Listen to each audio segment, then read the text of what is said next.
Chinese জিনিস বেশি দিন টেকে না, এই চলতি প্রবাদ কি ক্রমেই চিরন্তন সত্য হওয়ার পথে? এ প্রশ্ন উঠছে কারণ সম্প্রতি এই বাংলাদেশের মর্মান্তিক বিমান দুর্ঘটনা থেকে একই সঙ্গে চীনের ভূমিকা নিয়েও উঠছে একাধিক প্রশ্ন। চীনের ভূমিকায় উদ্বিগ্ন ভারতও, কারণ ভারতের আপত্তি উড়িয়ে দিয়ে ব্রহ্মপুত্র নদে বিরাট বাঁধ তৈরি করছে এই চীন। ফলে উদ্বেগ বাড়ছে শুধু ভারতের নয়, বাড়ছে বাংলাদেশেরও। ভাবছেন কেন এই বিপদ বাড়বে ভারত আর বাংলাদেশের? সে কথা সবিস্তারে বলবো আজ। আপনারা দেখতে শুরু করেছেন এডিটরস টাইম। আমি ভাস্কর দত্ত রয়েছি আপনাদের সঙ্গে, আপনাদেরকে স্বাগত জানাই।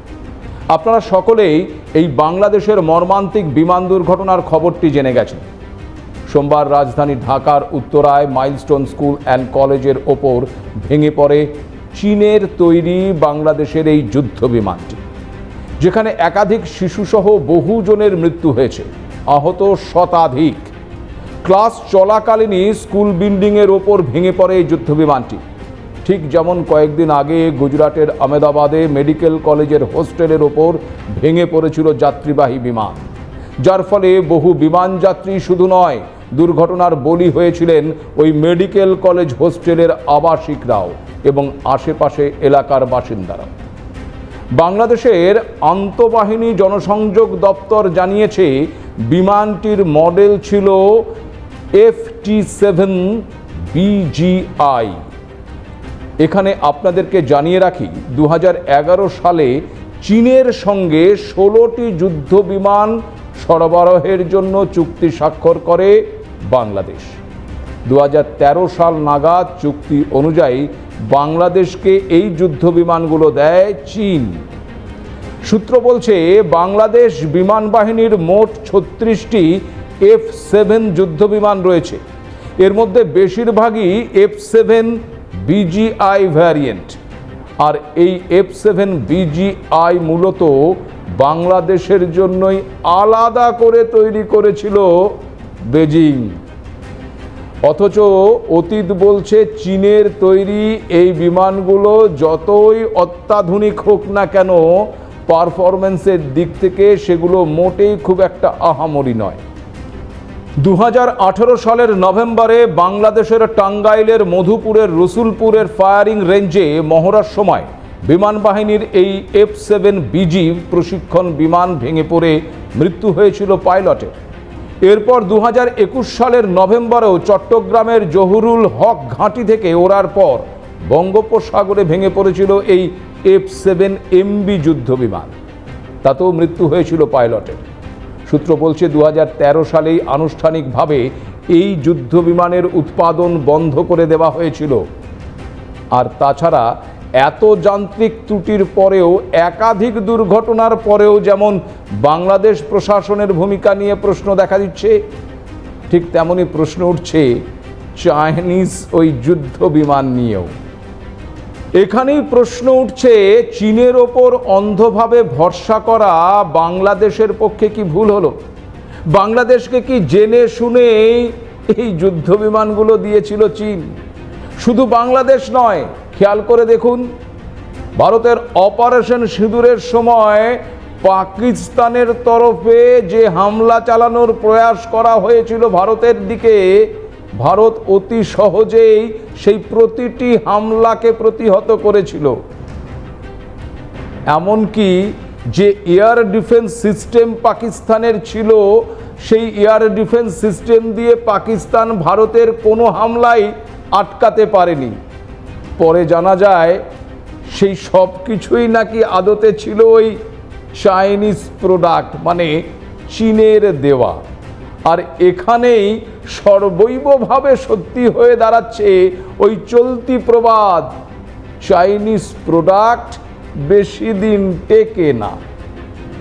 এছাড়াও চীনের ভূমিকা ভারতের ক্ষেত্রে বরাবরই সন্দেহজনক, আর এবার তা চরমে পৌঁছচ্ছে বলে মনে করা হচ্ছে।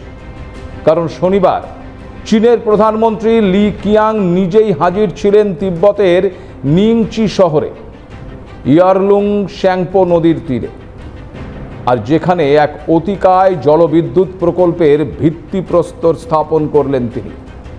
প্রকল্পটি এতটাই বৃহৎ যে এটি চীনের থ্রি গর্জেস ড্যামকেও ছাড়িয়ে যাবে। আর এটাই ভারতের উদ্বেগের মূল কারণ এই নদী ভারতের অরুণাচল প্রদেশে ঢোকে ব্রহ্মপুত্র নামে। চীনের পক্ষ থেকে এই বাঁধকে দেখানো হচ্ছে সবুজ শক্তি এবং অর্থনৈতিক সমৃদ্ধির প্রতীক হিসেবে, কিন্তু ভারতের কাছে এই প্রকল্প একটা গভীর চিন্তার কারণ এটি একদিকে যেমন হিমালয়ের ভূকম্পন প্রবণ অঞ্চলে তৈরি হচ্ছে, তেমন এর ফলে বর্ষার সময়ে ভয়াবহ বন্যা এবং শুষ্ক মরশুমে জলের জন্য হাহাকার তৈরি হতে পারে। এবার একটু বলে রাখি, চীনের এই বিশাল প্রকল্পে ঠিক কি কি পরিকল্পনা রয়েছে। চীনের রাষ্ট্রায়ত্ত সংবাদ মাধ্যম সিনহুয়া জানিয়েছে এই প্রকল্পে মোট 5টি জলবিদ্যুৎ কেন্দ্র তৈরি হবে। পুরো প্রজেক্টের খরচ আনুমানিক 1.2 ট্রিলিয়ন ইউয়ান, অর্থাৎ ভারতীয় মুদ্রায় প্রায় 14.4 লক্ষ কোটি টাকা। কাজ শেষ হলে এই বাঁধ থেকে বছরে 300 বিলিয়ন কিলোওয়াট বিদ্যুৎ উৎপাদিত হবে প্রতি ঘন্টায়, যা দিয়ে 30 কোটিরও বেশি মানুষকে বিদ্যুৎ সরবরাহ করা যাবে। স্থানীয় চীনা সংবাদ মাধ্যমের মতে এই প্রকল্প তিব্বতের অর্থনৈতিক উন্নয়নের জন্য অপরিহার্য। একই সঙ্গে এটি চীনের কার্বন নিউট্রাল লক্ষ্য পূরণের পথেও বড় পদক্ষেপ। প্রকল্প শুরুর ঘোষণার পরেই লোহার আকরিক, ইস্পাত, তামা, দস্তা এই সব কিছুর দাম বাড়তে শুরু করেছে সেখানে। চীনের বাজারে এখন প্রকল্পের ইতিবাচক প্রক্রিয়া ইতিমধ্যেই স্পষ্ট, কিন্তু প্রশ্ন হচ্ছে ভারতের কি হবে আর বাংলাদেশেরই বা কি হবে, সেটাই এখন বড় প্রশ্ন। এই প্রকল্প শুরুর আগে এ বিষয়ে উদ্বেগ প্রকাশ করেছিলেন অরুণাচল প্রদেশের মুখ্যমন্ত্রী পেমা খান্ডু। তার কথায় ইয়ারলুং সাংপো অর্থাৎ ভারতের ব্রহ্মপুত্রের ওপর বিশ্বের বৃহত্তম বাঁধ বানাচ্ছে চীন। ওদের বিশ্বাস করা যায় না, ওরা যে কি করতে পারে কেউ জানে না। সামরিক আগ্রাসনের কথা বাদই দিলাম, আমার মতে মনে হয় এই বাঁধের প্রকল্প কোনো সামরিক আগ্রাসনের চেয়েও ঢের বেশি উদ্বেগজনক। এই বাঁধের ফলে আমাদের অস্তিত্ব সংকট পর্যন্ত হতে পারে। এই বাঁধকে জলের বোমা হিসেবেও ব্যবহার করতে পারে চীন, এমনটাই জানিয়েছিলেন অরুণাচলের মুখ্যমন্ত্রী। এমনকি তার মতে যেহেতু আন্তর্জাতিক জলবন্টন চুক্তিতে নেই চীন, তাই এই বাঁধের অপব্যবহার করতে পারে তারা। বাঁধ তৈরি হওয়ার পর কখনো যদি চীন আচমকা জল ছেড়ে দেয়, তাহলে অরুণাচলের সিয়াং একেবারে ভেসে যাবে। আবার কখনো বাদ দিয়ে গোটা ব্রহ্মপুত্রের জলই নিজেরা নিতে শুরু করে চীন, তাহলে আবার খরার সংকট দেখা দেবে। এছাড়াও বাঁধ তৈরি হলে ভূতাত্ত্বিক কিছু সমস্যাও হতে পারে। তার জেরে অরুণাচলে ভূমিকম্পের মতন প্রাকৃতিক বিপর্যয়ের সম্ভাবনাও বাড়তে পারে। তাই ব্রহ্মপুত্রের ওপর ভারতের পাল্টা বাঁধ দেওয়ার পক্ষে সওয়াল করেছিলেন তিনি। তার কথায় চীনের এই বাঁধ আসলে জল বোমা, যা অত্যন্ত ধ্বংসাত্মক। প্রশ্ন হচ্ছে তাহলে উপায় কি? এক্ষেত্রে ভারত কি চুপচাপ হাত গুটিয়ে বসে থাকবে নাকি কোনো পদক্ষেপ নেবে? তবে জানেন কি, হঠাৎ করে এই বাঁধ তৈরির কাজ শুরু হয়নি। গত কয়েক বছর ধরেই চীন এই বাঁধ তৈরি করার পরিকল্পনা করছিল। এর জন্য বিপুল অর্থ বরাদ্দও হয়ে গিয়েছিল। গত ডিসেম্বরে বাঁধ নির্মাণের সবুজ সংকেত দিয়েছিল বেজিং। এরপর গত শনিবার থেকে চীন এই বাঁধ নির্মাণের কাজ আনুষ্ঠানিকভাবে শুরু করেছে। কিন্তু সমস্যার কারণ হলো চীন কোনো আন্তর্জাতিক জলবন্টন চুক্তির সদস্য নয়, ফলে সে এক প্রকার যা খুশি তাই করতে পারে। চীনের এই বাঁধটি হিমালয়ের এক অত্যন্ত ভূমিকম্প প্রবণ অঞ্চলে তৈরি হচ্ছে, যেখানে ইয়ারলুং সাংপো নদীর মাত্র 50 কিলোমিটারে প্রায় 2000 মিটার নিচে নামে। ফলে সেখানে তীব্র ভূমিকম্প হলে বাঁধ ভেঙে ভয়াবহ বিপর্যয় ঘটতে পারে। এছাড়াও এই অঞ্চলটি জৈব বৈচিত্র্যের দিক থেকে অত্যন্ত সংবেদনশীল, যেখানে রয়েছে একটি জাতীয় প্রাকৃতিক সংরক্ষিত অঞ্চল। আন্তর্জাতিক তিব্বত প্রচার অভিযানের একটি রিপোর্টে বলা হয়েছে, আগে যে সমস্ত বাঁধ চীন তিব্বতে তৈরি করেছে তাতে স্থানীয় জনগোষ্ঠীর উচ্ছেদ এবং জীবনধারা ধ্বংস হয়েছে। যদিও চীন অবশ্য দাবি করেছে যে এই প্রকল্প নদীর নিচের অংশে কোনো ক্ষতি করবে না এবং পরিবেশ রক্ষার বিষয়েও নজর রাখা হবে। কিন্তু বাস্তব পরিস্থিতি কি এতটাই সহজ? বিশেষ করে যখন চীন কোনো আন্তর্জাতিক জলবন্টন চুক্তির সদস্য নয়। বিশেষজ্ঞদের মতে চীন যদি কোনো আন্তর্জাতিক জলচুক্তিতে স্বাক্ষরকারী হতো তাহলে কিছুটা স্বচ্ছতা অন্তত বজায় থাকতো, কিন্তু যেহেতু চীন তা নয়, সেক্ষেত্রে আন্তর্জাতিক আইন বা ওই ভাগাভাগির কোনো দায় তাদের নেই।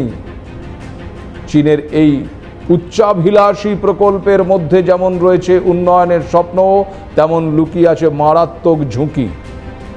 ইয়ারলুং শ্যাংপো যেখানে এই বাঁধ তৈরি হচ্ছে সেটি একেবারে হিমালয়ের সেই অংশে যেখানে ভূমিকম্পের প্রবণতা অত্যন্ত বেশি। পরিবেশবিদদের আশঙ্কা এই প্রকল্প স্থানীয় বাস্তুতন্ত্রকে চিরতরে ধ্বংস করতে পারে, কারণ এখানেই অবস্থিত চীনের অন্যতম জীব বৈচিত্র্যময় সংরক্ষিত বনাঞ্চল। অরুণাচল প্রদেশের উপমুখ্যমন্ত্রী চোনা মেইন জানিয়েছেন এই বাঁধের ফলে সিয়াং নদী ও তার উপনদীগুলিতে জল শুকিয়ে যেতে পারে, যার প্রভাবে বাংলাদেশের কৃষি বৈচিত্র্য এমনকি জীব বৈচিত্র্য মারাত্মকভাবে ক্ষতিগ্রস্ত হবে। আর যদি কখনো ভারত চীনের মধ্যে সামরিক সংঘাত বাধে, তাহলে চীন কৌশলগতভাবে অতিরিক্ত জল ছেড়ে দিয়ে প্রচণ্ড বন্যা সৃষ্টি করতে পারে, এমন আশঙ্কাও করছেন অনেকে। অর্থাৎ এই বাঁধ হয়ে উঠেছে এক প্রকার সমরাস্ত্র।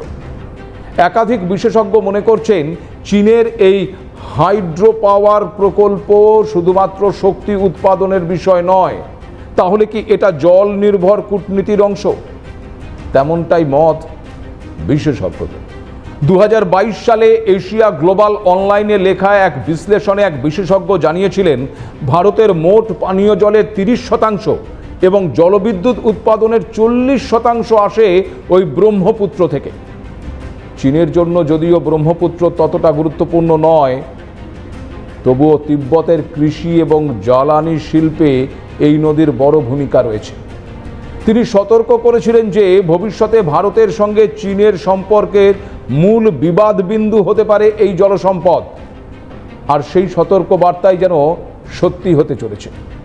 অস্ট্রেলিয়ার থিঙ্ক ট্যাঙ্ক লোউই ইনস্টিটিউটের এক পুরনো রিপোর্টে বলা হয়েছে যে তিব্বতের ওপর দিয়ে বয়ে যাওয়া নদীগুলোর ওপর নিয়ন্ত্রণ চীনকে ভারতের অর্থনীতির ওপর কার্যত একটা চোখহোল্ড বা শ্বাসরোধের কৌশলের ক্ষমতা দিচ্ছে। মানে বুঝতেই পারছেন কতটা বিপজ্জনক চীনের এই বাঁধ নির্মাণ প্রকল্প। চলতি বছরের জানুয়ারি মাসেই চীনের এই বাঁধ তৈরি নিয়ে উদ্বেগ প্রকাশ করেছিল ভারতও। চীনকে অনুরোধ করা হয়েছিল যে তাদের কাজকর্মে যেন ব্রহ্মপুত্রের তীরবর্তী রাজ্যগুলোর দেশের কোনো রকম ক্ষতি না হয়। সেই সময় বিদেশ মন্ত্রকের তরফে বলা হয়েছিল যে গোটা পরিস্থিতির দিকে নজর রাখা হচ্ছে, নিজেদের স্বার্থ রক্ষা করতে প্রয়োজনীয় পদক্ষেপ করা হতে পারে। আর পাল্টা চীন জানিয়েছিল তাদের এই বাঁধে ব্রহ্মপুত্রে কোনো নেতিবাচক প্রভাব, হঠাৎ প্লাবন বা ওই হরপা বানের মতন কোনো দুর্ঘটনার আশঙ্কা থাকবে না। তারা ভারতের সঙ্গে এই বিষয়ে নিয়মিত যোগাযোগও নাকি রাখবে। কিন্তু বিশেষজ্ঞ এবং পরিবেশবিদরা মনে করছেন তিব্বতের মতন পরিবেশগত সংবেদনশীল এলাকার এই ধরনের বিশাল প্রকল্প অপূরণীয় ক্ষতি করতে পারে। একদিকে ব্রহ্মপুত্র শুধু ভারত নয়, বরং বাংলাদেশেও গুরুত্বপূর্ণ ভূমিকা রাখে। এই নদী দিয়েই আসা জলে বাংলাদেশের উত্তরাঞ্চলের কৃষি ব্যবস্থা নির্ভর করে। চীনের বাঁধের ফলে যদি জলপ্রবাহ রোধ হয় কিংবা আকস্মিকভাবে বন্যার পরিস্থিতি তৈরি হয়, তবে বাংলাদেশের লক্ষ লক্ষ মানুষ ক্ষতিগ্রস্ত হতে পারে। যদিও বাংলাদেশের এখন যা অবস্থা তাতে তারা এই বিষয়ে ভাবনা চিন্তা করার অবসর পেয়েছে কিনা তাই জানা যায়নি। তবে ভারতও কি হাত গুটিয়ে বসে থাকবে? একেবারেই না। না ভারত হাত গুটিয়ে চুপচাপ বসে থাকার নয়। তাই চীনের পদক্ষেপে থেমে থাকছে না ভারত। কেন্দ্র সরকার ইতিমধ্যেই ঘোষণা করেছে আপার সিয়াং মাল্টিপারপাস প্রজেক্ট। এটি একটি 1.1 লক্ষ কোটি টাকার হাইড্রো প্রকল্প, যা ওই অরুণাচলের সিয়াং জেলায় তৈরি করা হবে। এতে 9 বিলিয়ন ঘনমিটার জল সংরক্ষণের ক্ষমতা থাকবে এবং 11,200 মেগাওয়াট বিদ্যুৎ উৎপন্ন করা যাবে। এই প্রকল্প সম্পন্ন করা গেলে এটি হবে ভারতের সবচেয়ে বড় জলবিদ্যুৎ প্রকল্প। অরুণাচলের মন্ত্রী ওজিং তাসিং তো বলেছেন যে চীন শুরু করে দিয়েছে আর আমরা বসে থাকতে পারি। জল নিরাপত্তার জন্য আমাদের প্রতিরোধ গড়ে তুলতেই হবে। অর্থাৎ ভারতের এই পদক্ষেপ একদিকে যেমন প্রতিরোধ, অন্যদিকে এটি কৌশলগত জবাবও বটে, যাতে হঠাৎ করে যদি চীন জল ছেড়ে দেয় তাহলে ভারতে থাকা ওই রিজার্ভার সেই জল ধারণ করে বন্যা আটকে দিতে পারবে। কিন্তু চীনের বাঁধ নিয়ে বাংলাদেশ এখনো কোনো কঠোর অবস্থান দেখায়নি। এ বিষয়ে দক্ষিণ এশীয় সহযোগিতা এবং কূটনৈতিক সমন্বয় কতটা কার্যকরী হবে সেটাও ভবিষ্যতের বড় প্রশ্ন। বাংলাদেশের প্রাক্তন প্রধানমন্ত্রী শেখ হাসিনার সরকারের সঙ্গে দিল্লির সুসম্পর্ক ছিল, তবে বর্তমান অন্তর্বর্তী সরকারের সঙ্গে ভারতের সম্পর্ক ততটা ভালো নয়। এর ফলে ওই ব্রহ্মপুত্রের ওপর চীনের বাঁধ দেওয়া নিয়ে বাংলাদেশ এবং ভারতের যৌথ কোনো উদ্যোগও দেখা যাচ্ছে না। এদিকে চীন যতই বাঁধ নিয়ে আশ্বাসবাণী দিক না কেন, চীনকে বিশ্বাসের কোনো জায়গা নেই। কারণ ইতিহাস বলছে 2021 সালে চীন পূর্ব সতর্কতা ছাড়াই 3 সপ্তাহের জন্য মেকিং নদীর জলপ্রবাহ 50% কমিয়ে দিয়েছিল। বিদ্যুৎ লাইন রক্ষণাবেক্ষণের জন্য নদী প্রবাহকে একেবারেই কমিয়ে দেওয়া হয়েছিল। ফলে এটি কম্বোডিয়া, লাওস, মায়ানমার, থাইল্যান্ড এবং ভিয়েতনামের মতন দক্ষিণ পূর্ব এশিয়ার দেশগুলোতে নদীর পাশাপাশি বসবাসকারী লাখো লাখো মানুষকে প্রভাবিত করেছিল।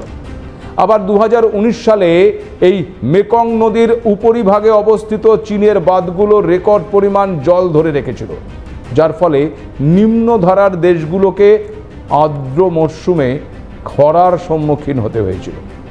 এমনকি 2017 সালে অরুণাচলের সিয়াং নদীর জল কালো হয়ে কৃষিকাজে, পানীয় সমস্ত কিছুর জন্য একেবারে অনুপযোগী হয়ে উঠেছিল। কৃষি উৎপাদন ব্যাহত করে মানুষের জীবন জীবিকার ক্ষতি করেছিল। এর জন্য ভারত চীনকে দায়ী করেছিল, যদিও চীন তা ওই অতিরঞ্জিত বলে উড়িয়ে দিয়েছিল। ফলে ব্রহ্মপুত্রের ওপর এই বাঁধ নির্মাণ করে চীন যে সেচ, বিদ্যুৎ উৎপাদন বা বন্যা নিয়ন্ত্রণের জন্য জলস্তরকে হেরফের করে ভারত এবং বাংলাদেশের ওপর প্রভাব ফেলবে তা নিয়ে কোনো দ্বিমত নেই। আসলে বাঁধ নির্মাণও যে ভূ রাজনৈতিক কৌশলের একটা অংশ হয়ে দাঁড়িয়েছে। 2016 সালে ভারত চীন সীমান্তের কাছে তিব্বতে অবস্থিত ব্রহ্মপুত্রের উপনদী জিয়াবুকু নদীর প্রবাহের বাধা দিয়েছিল এই চীন। যখন ভারত উরি হামলার পর পাকিস্তানের সাথে সিন্ধু জলবন্টন চুক্তির পর্যালোচনার কথা ভাবছিল, তখন ঘটেছিল এই ঘটনাটি, যার উদ্দেশ্য ছিল লালহ জলবিদ্যুৎ প্রকল্পের কাজ সম্পন্ন করা। চীন ঘোষণা করেছিল যে তারা 2টো প্রধান জলবিদ্যুৎ বাঁধ নির্মাণের জন্য জিয়াবুকু নদীকে অস্থায়ীভাবে সরিয়ে দেবে। অর্থাৎ এর থেকে প্রমাণিত চীনের কথায় কোনোভাবেই ভরসা করা যায় না। হিমালয়ের বুক চিরে বয়ে চলা নদীগুলো ইতিহাসের সাক্ষী। এই নদী কখনো সভ্যতা সৃষ্টি করেছে, আবার কখনো ধ্বংস ডেকে এনেছে। কিন্তু বর্তমানে এই নদীগুলো এখন হয়ে উঠেছে কৌশলগত শক্তি এবং প্রভাব বিস্তারের অস্ত্র।